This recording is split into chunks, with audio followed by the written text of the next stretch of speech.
Alright guys, so one of the creators I manage has just done over 2,000 new paid subscribers in the last 7 days. Yeah, 2,000 paid subs in 7 days. And today, for the first time, I'm going to break down the exact process we used to do it. I'm not holding anything back. I'm not gatekeeping anything. This is exactly what worked, why it worked, and how you can replicate it for yourself or for the creators you manage. Now, before we started working together, this creator was doing what 95% of creators do when they first get into the game. She was copying and pasting reels, copying trends, copying what other people were doing. And the problem with that is quite simple. When you act like a follower, when you build content around what's already working for other creators, you'll never get the same results as the creators who are building, the content around their own brand. You position yourself in a red ocean, overcrowded, overdone, and forgettable. But here's what made her different. She was extremely motivated. She had the work ethic, but what she lacked was direction. And credit to her, she followed everything that we give her perfectly. She didn't cut corners, didn't complain, didn't say maybe later. She simply went all in on the strategy.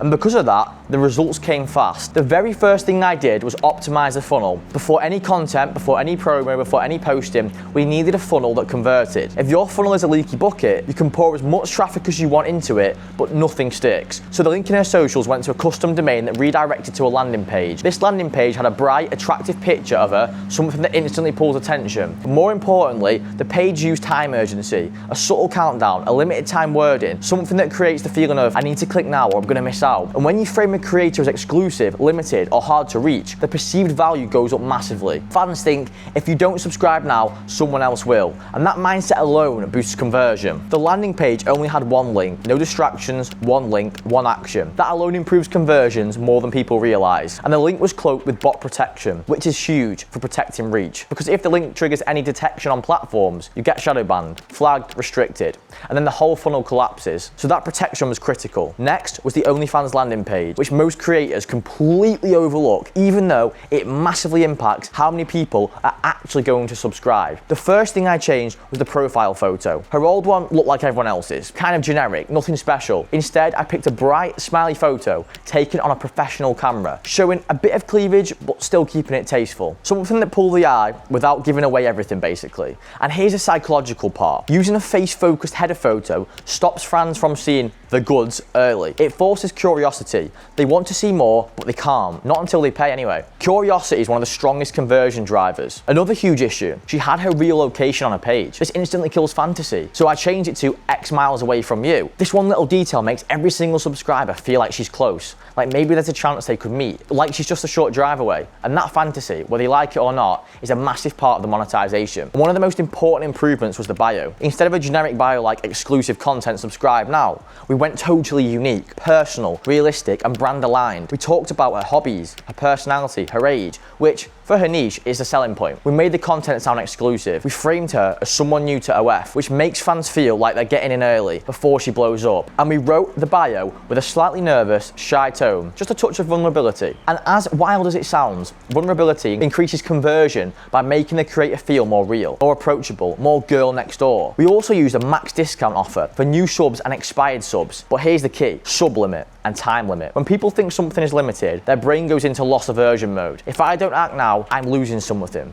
We changed the wording of the offer every few days to keep velocity high and to prevent the offer from going stale in the algorithm. The last major OF change was the header photo. Instead of something revealing, lingerie focused, or typical OF imagery, we used a photo of her lying down, smiling, fully clothed, but still showing her curves. The goal here was exclusivity. Show just enough to spark interest without giving away the whole movie, basically. And when you add all these changes together, her page started converting at 3%. And for a paid page, 3% is insane. That's top tier. Once the funnel was ready, it was time to optimize a social media promo. And this was the biggest factor in blowing her up. Everything we posted focused on building parasocial bonds, not just hot girl content, but scenarios that make the viewer feel like they're in the video. Things like pop style content, flirty interactions, micro storylines. When you make the viewer feel like they're part of the content, you trigger emotional connection. An emotional connection equals conversions. But the other key thing here was quality. I say this all the time. Most creators treat reels like a tick box activity. They think, let me just get this done, but that kind of content doesn't build a brand. For this creator, every single video went through our creative director. Every angle, every outfit, every expression, every hook, it was all refined, and we gave constructive feedback every single day. Because when the quality skyrockets, your shareability skyrockets, and then your organic growth is going to explode. A fan needs to resonate with your brand before they subscribe. If your content looks like everyone else's, they won't. So instead of copying trends, we built 3 content verticals that were unique to her brand. Custom-made verticals that only she could pull off. And then we tracked everything: engagement, growth, shares, what outfits performed best, what locations drove the most saves, what facial expressions got the most replays. We even tested the perfect video length for each vertical. Then we refined it every single week. On Instagram, we were posting 2 or 3 original pieces of content per day across 3 different accounts. On top of that, we reposted repurposed content across extra pages we manage. So every piece of content was squeezed for maximum output. She also did Q&As on a story constantly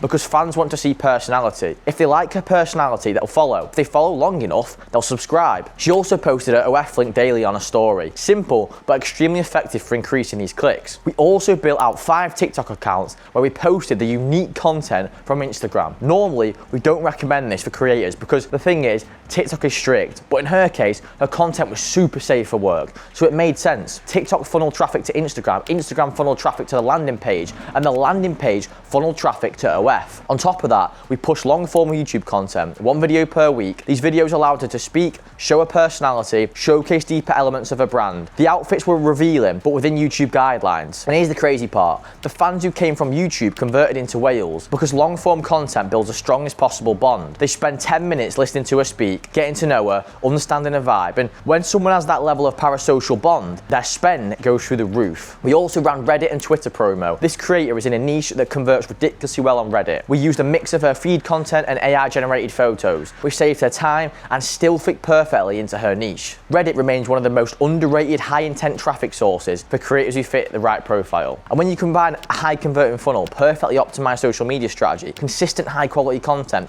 multiple traffic sources, and daily refinement, that's how you end up with 2,000 new paid subscribers in 7 days. Not by luck, not by copying trends, not by throwing content at the wall and hoping something sticks, but by building a brand, creating a funnel, and running a strategy that compounds day after day. And if you're a creator watching this, or you run an agency, or you're just trying to scale your OF income, the entire takeaway from this video is simple. You can't copy your way to success. You need a brand, you need data, you need quality, you need a funnel that converts. And when those 4 signs align, results like this are absolutely possible. And for the creators who are willing to put in the work, like she did, the results come fast and they come big. If you want me to break down any part of this deeper, like bio writing, funnel setup, landing page structure, content vertical design, drop a comment below and I'll make more videos on each of those parts. But yeah, 2,000 paid subscribers in 7 days. That's the power of a real system. And if you want help building one, you know where to find me. Click one of the links below or drop me a message on Instagram at Dylan Frano. Thank you for listening. I hope you drew some value from this. I'll see you in the next one.